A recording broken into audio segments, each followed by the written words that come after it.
सर्वेभ्यो सर्वाभ्याश्च नमो नमः। स्वागत है आप सभी को इस कक्षा पर। तो हमारा जो संस्कृत सीयूईटी यूजी के लिए महामैराथन का सीरीज चल रहा था उसका यह भाग 2 है। तो इसमें हम कई सारे इम्पोर्टेंट प्रश्नों को देखने वाले हैं, ठीक है। तो इसी क्रम में हमने पहला भाग कर लिया था। पहले भाग में हमने कई सारे प्रश्नों को देख लिया था जो परीक्षा के स्तर के हैं और परीक्षा में भी इसी प्रकार के प्रश्न पूछे जाते हैं, ठीक है। तो इसमें भी हम कई सारे प्रश्न देखेंगे। तो यह सीरीज सीयूईटी यूजी संस्कृत के लिए अतीव महत्वपूर्ण रहने वाला है। और फिर डिस्क्रिप्शन में मैं जितने भी सीयूईटी यूजी के लिए कक्षाएं हुए हैं संस्कृत के लिए उन सभी के प्लेलिस्ट का लिंक दे दूंगा। तो आपने अगर देखा नहीं तो जाकर के चैनल में देख सकते हैं, ठीक है। तो चलिए शुरू करते हैं इस कक्षा को। तो सबसे पहला प्रश्न को हम देखेंगे। चलिए, तो पहला प्रश्न क्या पूछा गया है कि रामायणम कथ्यते, है ना। तो आदि काव्यम, खंड काव्यम, नीति कथा या फिर नाटकम। तो रामायण को आदि काव्य कहा गया है, ठीक है। रामायण को तो आदि काव्य कहा गया। फिर इनके रचनाकार जो है, इसके रचनाकार आदि कवि वाल्मीकि। तो वाल्मीकि को आदि कवि के नाम से जाना जाता है, ठीक है।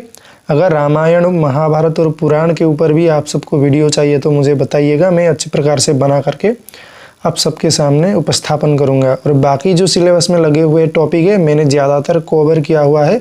मैं डिस्क्रिप्शन में सभी के प्लेलिस्ट का लिंक दूंगा, आप जाकर के देखिए। तो चलिए अगला प्रश्न है कि अहम भोजनार्थम मम गृहम आगंतु, ठीक है। तो इत्यत्र क्रियापदम अस्ति। यहाँ पर क्रिया क्या है? अहम भोजनार्थम मम, क्षमा कीजिए, अद्य भोजनार्थम मम गृहम आगच्छन्तु। अहम नहीं, अद्य है। अद्य भोजनार्थम मम गृहम आगच्छन्तु इत्यत्र क्रियापदम अस्ति। आज भोजन के लिए हमारे घर में आइए। तो यहाँ पर क्रियापद क्या है? आगच्छन्तु, ठीक है। आइए इस प्रकार से बुलाए है ना, तो क्रियापद आगच्छन्तु यहाँ पर आगच्छन्तु इस प्रकार से भी पूछा जाने वाला है। तो आप सब यह ध्यान रखिए, ठीक है। तो अगला प्रश्न देखते हैं। चलिए, दूरम इत्यस्य विलोम पदमस्ति। दूरम यानी दूर और पास में यानी समीप, ठीक है। तो इसका विलोम यही होगा। चलिए, तो अगला प्रश्न है नमः, फिर खाली जगह रिक्त स्थान, उसमें क्या होगा? शिवाय। एक सूत्र आता है कारक में, नमः स्वस्ति स्वाहा स्वधा अलम वषट योगाच्च। सुनिए फिर से, मैं फिर से बता रहा हूँ, नमः स्वस्ति स्वाहा स्वधा अलम वषट, इन सब के योग में चतुर्थी विभक्ति होता है, ठीक है। ये शब्द आप सब याद रखिए, फिर से पूछा जा सकता है, ठीक है। तो चलिए अगला प्रश्न है रिक्त स्थान फिर मोदकम रोचते। तो एक सूत्र आता है रुच्यार्थानाम प्रियमाणः, यानी रोचते रुच्यते इस प्रकार के अगर धातु वहाँ पर है तो वहाँ कौन सा विभक्ति होगा?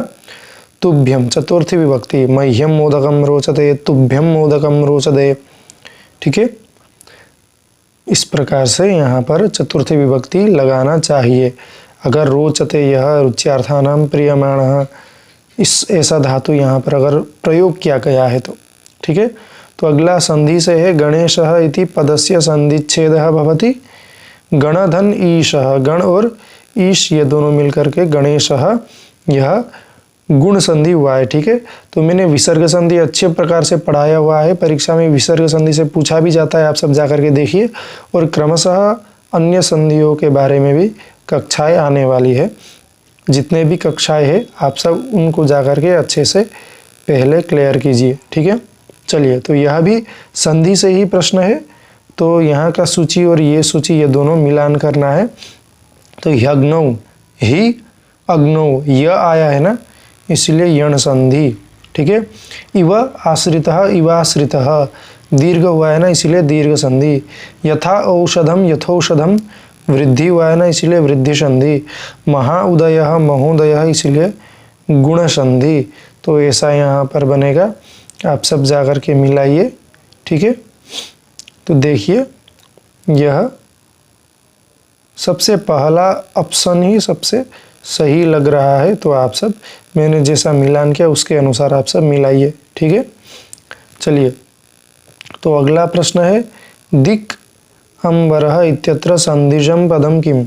तो दिक् क का ग बन जाता है, इसलिए दिगंबर। ठीक है, तो इसे भी सरल सरल प्रश्न पूछे जाने वाले हैं। आप सब प्लेलिस्ट में जाकर जितने भी कक्षाएं हैं वह सब देखिए।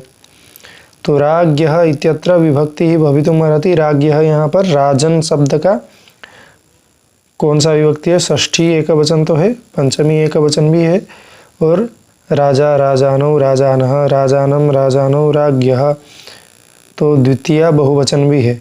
लेकिन ऑप्शन में केवल बी और डी साथ में है, तो यह तीसरा ऑप्शन सही हो जाएगा। ऐसे भी कन्फ्यूज़न बनाने के लिए ऐसे भी प्रश्न पूछे जाते हैं। ठीक है, तो अगला देखिए, मैं जो पोल देता हूँ पोस्ट में चैनल संस्कृत साधना में, तो वहाँ पर आप सबको पूछे गए प्रश्न कई सारे अब आने वाले हैं। ठीक है, तो यहाँ पर पूछा गया था कि शिवो वंद्यः इत्यत्र कः संधि, यहाँ कौन सा संधि है?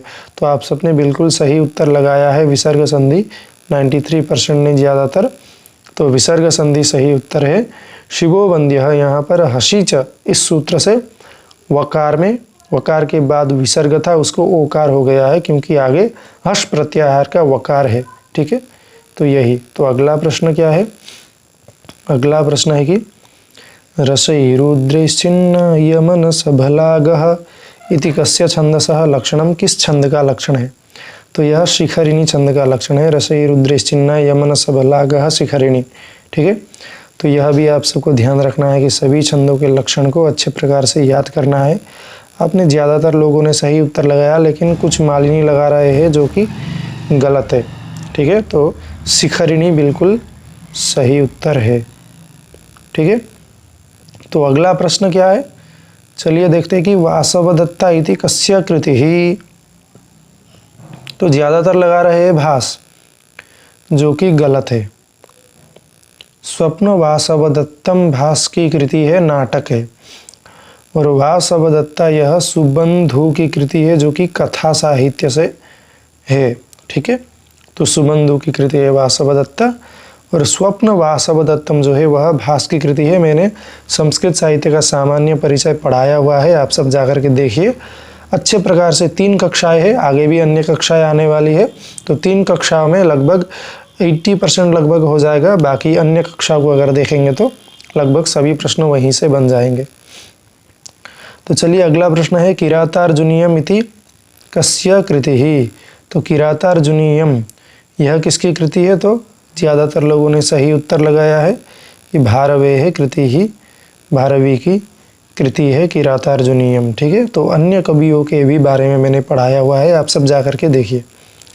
फिर अगला प्रश्न है क्या है कि वषट योगे का विभक्ति ही भवति। वषट योग में क्या विभक्ति होता है? तो चतुर्थी ज़्यादातर लोगों ने बिल्कुल सही लगाया। मैंने अभी अभी जो सूत्र बोला था कि नमः स्वस्ति स्वाहा स्वधा अलम वषट योगाच्च, तो इन सभी शब्दों के योग में क्या होता है? चतुर्थी। ठीक है, तो अगला प्रश्न है विदुषाम इत्यत्र का विभक्ति ही किम वचनम। तो विदुषाम विद्वस् शब्द जो है उसका, तो देखिए यहाँ पर षष्ठी विभक्ति है और क्या है? बहुवचन में है। तो ज़्यादातर लोगों ने यही सही लगाया है। तो मैंने सभी शब्द रूप जो है अजंत हलंत सभी शब्द रूपों को अच्छे प्रकार से, सर्वनाम सभी को पढ़ाया हुआ है, आप सब जाकर के देखिए कक्षाओं को अच्छे प्रकार से। ठीक है, तो यह कृत प्रत्यय से है प्रश्न कि रिहलोहो इत्यस्मात् कः प्रत्ययः विधीयते। तो यह भी आप सबको पूछा जाएगा।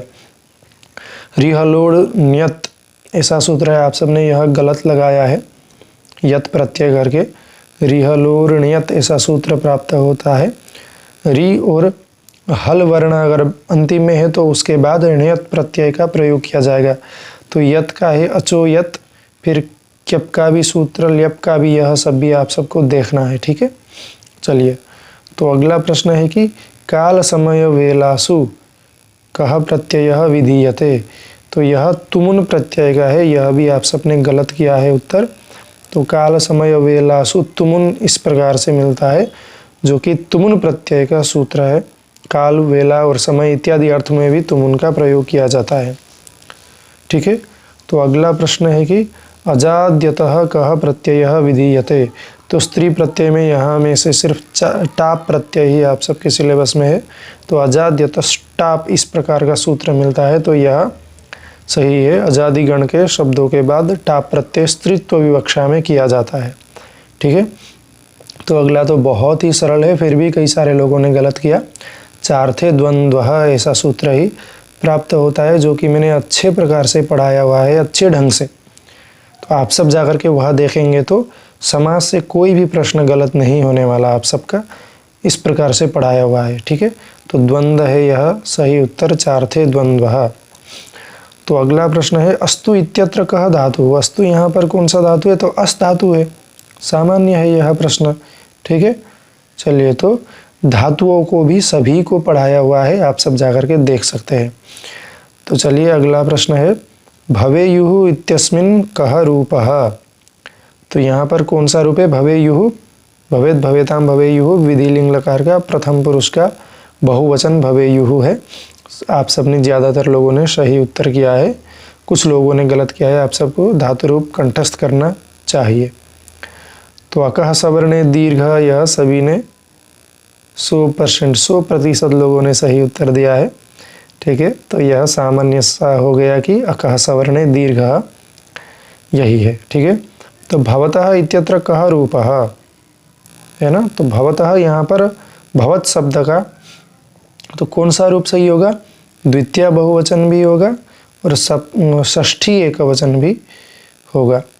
ठीक है, द्वितीय बहुवचन भवान भवन्तो भवन्तः भवन्तं भवन्तो भवतः द्वितीय बहुवचन में हुआ, फिर भवतः भवतोः भवताम इस प्रकार से षष्ठी एकवचन में भी मिलता है, तो दोनों सही हो जाएंगे। ठीक है, तो कन्फ्यूज़न लगाने के लिए इस प्रकार के प्रश्न भी पूछे जाते हैं।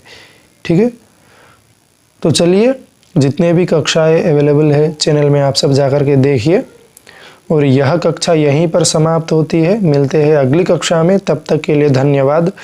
नमो नमः। पढ़ते रहिए, निरंतर अभ्यास करते रहिए। आप सबको शुभकामनाएं।